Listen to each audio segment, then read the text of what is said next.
Olá, como vai você? Hoje, 19 de agosto, seria aniversário, e para mim, no meu coração, ainda é aniversário de alguém que é tão especial na minha vida e sempre será. É a primeira mulher da minha vida, minha mãe.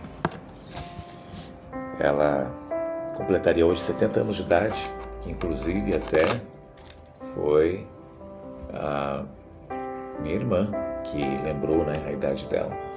Eu falei assim, puxa, como o tempo passa, não é? E eu fico fazendo cálculo, né? Porque faz muito tempo já que ela faleceu, mas parece que foi hoje, né? Mas também parece que ela ainda está aonde eu convivo. Parece que a qualquer momento ela vai entrar pela porta e com aquele sorriso dela, né? Brincalhão, sempre alegre, sempre animada. Saudade.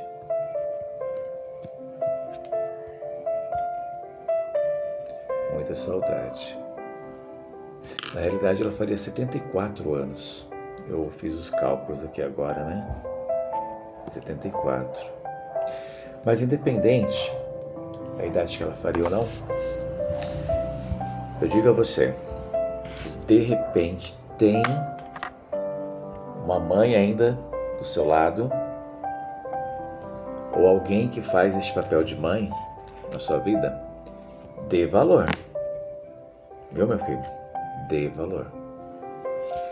Porque não existe, humanamente falando, nenhum amor maior do que o amor da mãe e do que o amor do pai. Muitos falam que o amor da mãe, né, em primeiro lugar, porque é o instinto materno, que muitas vezes trata com mais amor, mais carinho, mas existem muitos pais também, que igualmente, não é, as mães têm todo um manejo especial para lidar com os filhos, o amor, não é, incondicional ali.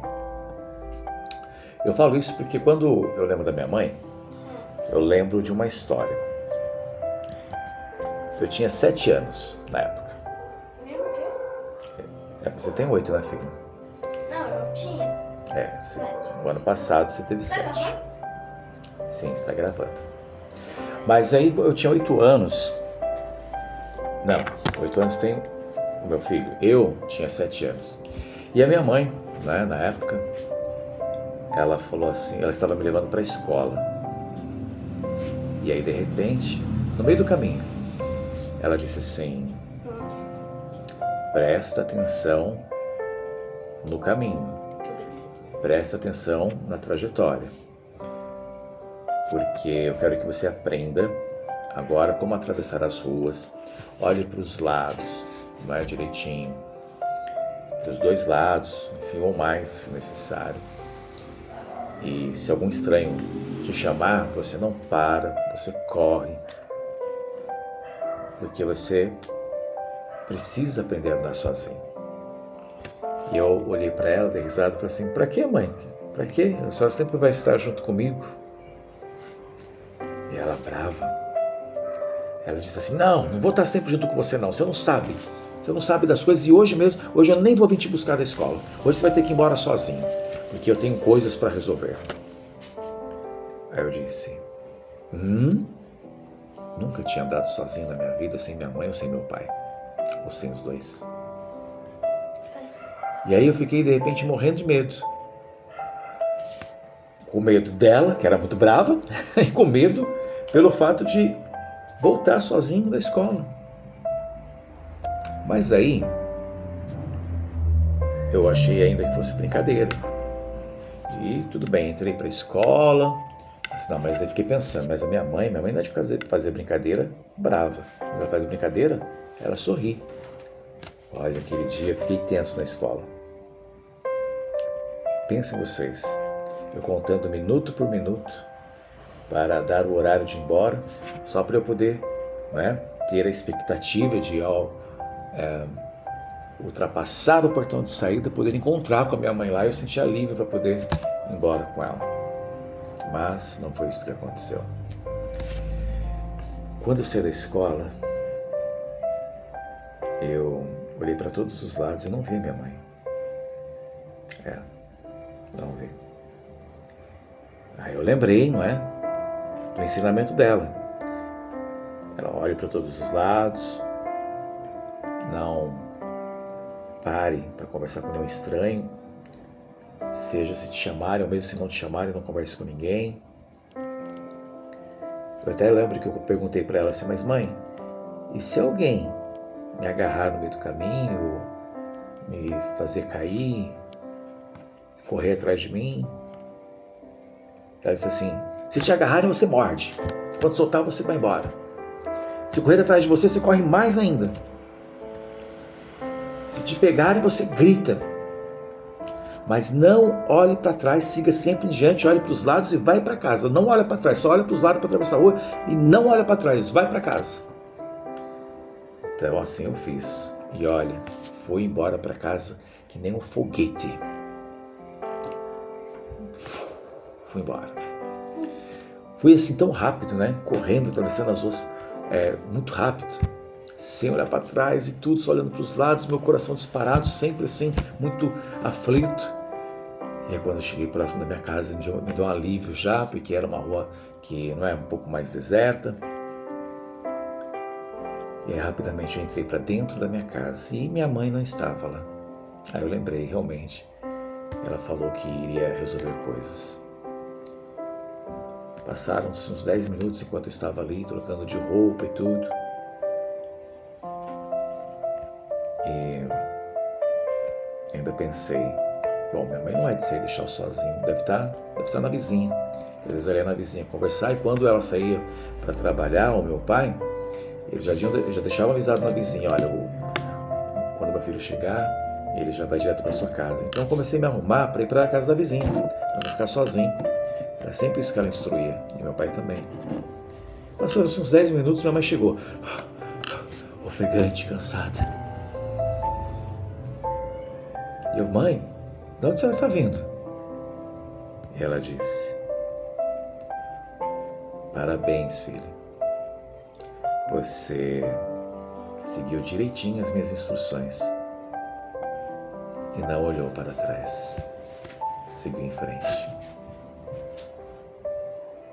Neste dia, eu vi que minha mãe, né, ficou escondida num lugar lá para poder me ver indo embora sozinho para casa, mas sempre numa distância segura. E eu, muito obediente, não olhei para trás, porque se eu olhasse para trás, eu a viria, eu a enxergaria. E aí eu percebi o quanto minha mãe e meu pai também, né? Outro dia eu conto histórias do meu pai. Eles me criaram literalmente, né, como ela sempre dizia, inclusive neste dia em que ela pediu para eu retornar da escola sozinha, ela disse, eu educo você para ser homem, não tatu. E assim foi. E eu pergunto isso para você, que é pai, você que é mãe, você hoje educa o seu filho, a sua filha para quê? Para serem grandes homens, mulheres, cidadãos mesmo, cidadãs, ou para se tornarem cristãs. Qualquer coisinha que tocar já mancha, uma encostada já pode trincar, se cair já pode despedaçar. Qual é a geração que você, pai e mãe, está contribuindo para formar neste mundo atualmente? Filhos e filhas que vão enfrentar o mundo, vão enfrentar a vida, que vão trabalhar, né? Que vão constituir suas próprias famílias, arcar com suas próprias obrigações, com seus próprios custos, com seus próprios erros. Ou vocês são parte significativa desses pais que dizem, o que eu não tive na infância, meu filho e minha filha vai ter. E aí vocês começam literalmente a educar os filhos com manha, com falta de ouvir não. E aí quando eles vão para a escola, lá na escola eles vão ouvir muitos nãos do professor. Professor, eu posso conversar com a coleguinha? Não. Né? Professor, eu posso sair porque eu quero comer agora? Não. Ou seja, tem regras e aí eles vão começar a refutar as regras, porque na casa deles, né, o pai e a mãe faz tudo. E aí o pai e a mãe não ensina, não educa, não é? Para como eles devem se comportar na casa dos outros ou na escola. E aí começa a ter conflito com os professores, começa a se tornar crianças, pré-adolescentes, adolescentes rebeldes, até que depois nem mesmo os pais não obedecem mais. E quando pais às vezes são chamados na escola, ainda brigam com os diretores. Meu filho, minha filha, ele não faz essas coisas, ele tem que ficar lá, né, mostrando na câmera, que hoje já nem pode mais, né? E aí os pais ficam estarrecidos com o que seus filhos são capazes de fazer longe deles. Se quando nós educamos filhos, corremos já esse risco, né? Porque os filhos, quando estão diante de nós, eles são de uma forma, mas quando eles estão junto com outros colegas da mesma idade, é outro ambiente, os pais estão por perto, é claro que eles vão se soltar mais. Agora imaginem vocês, pais, se estiverem criando também filhos de cristais. Pior, exponencialmente, em número de vezes, muito pior. Você tem educado seus filhos para se tornarem parte dessa geração cristal, que não podem receber não, que não são educados por vocês, pais, de que na vida existem alegrias e tristezas também, que na vida também existem frustrações. Vocês criam os filhos de vocês assim? Ou são daqueles que quando vai no mercado, por exemplo, vê alguma coisa que você não pode comprar naquele dia, naquele momento, fazem pirraça, se jogam, fazem manha, gritam, esperneiam, choram, berram. E mesmo depois que vocês vão e fazem tudo, eles ainda continuam, porque tem você aqui, ó, na palma da mão deles. Hoje não são os filhos, não são os pais que educam os filhos que educam os pais do jeito que eles querem. De verdade, espero que você seja uma exceção.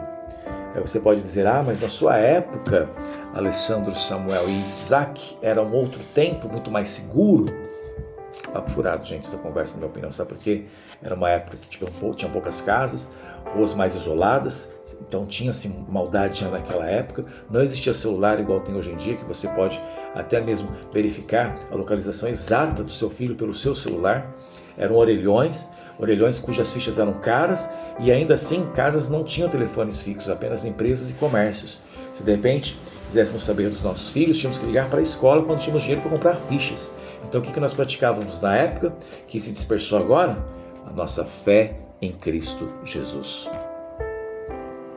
Antes praticávamos muito mais fé do que hoje. Hoje nós praticamos o medo, né, e colocamos os filhos numa redoma e não os treinamos e educamos para enfrentarem os desafios do mundo. Bem, de toda forma, eu deixo essa reflexão também para vocês, filhos, que, mais uma vez reforçando, ainda tem um pai, uma mãe, um responsável para chamar de seu, de sua. Valorize enquanto ainda é tempo.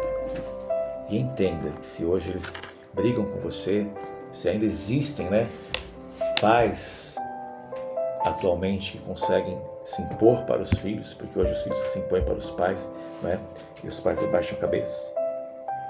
Mas se ainda existem pais assim, que você, filho, você, filha, sintam-se prestigiados. Que são pais que estão realmente preparando vocês para enfrentarem o mundo, sabendo que, pela lógica da vida, a gente quer sempre entender de que os pais falecem primeiro que os filhos. E eles querem deixar filhos e filhas fortes para se enfrentarem, para enfrentarem as coisas do mundo e serem resilientes. Tá bom? Deus abençoe a sua vida. Jesus te ama hoje, amanhã e sempre.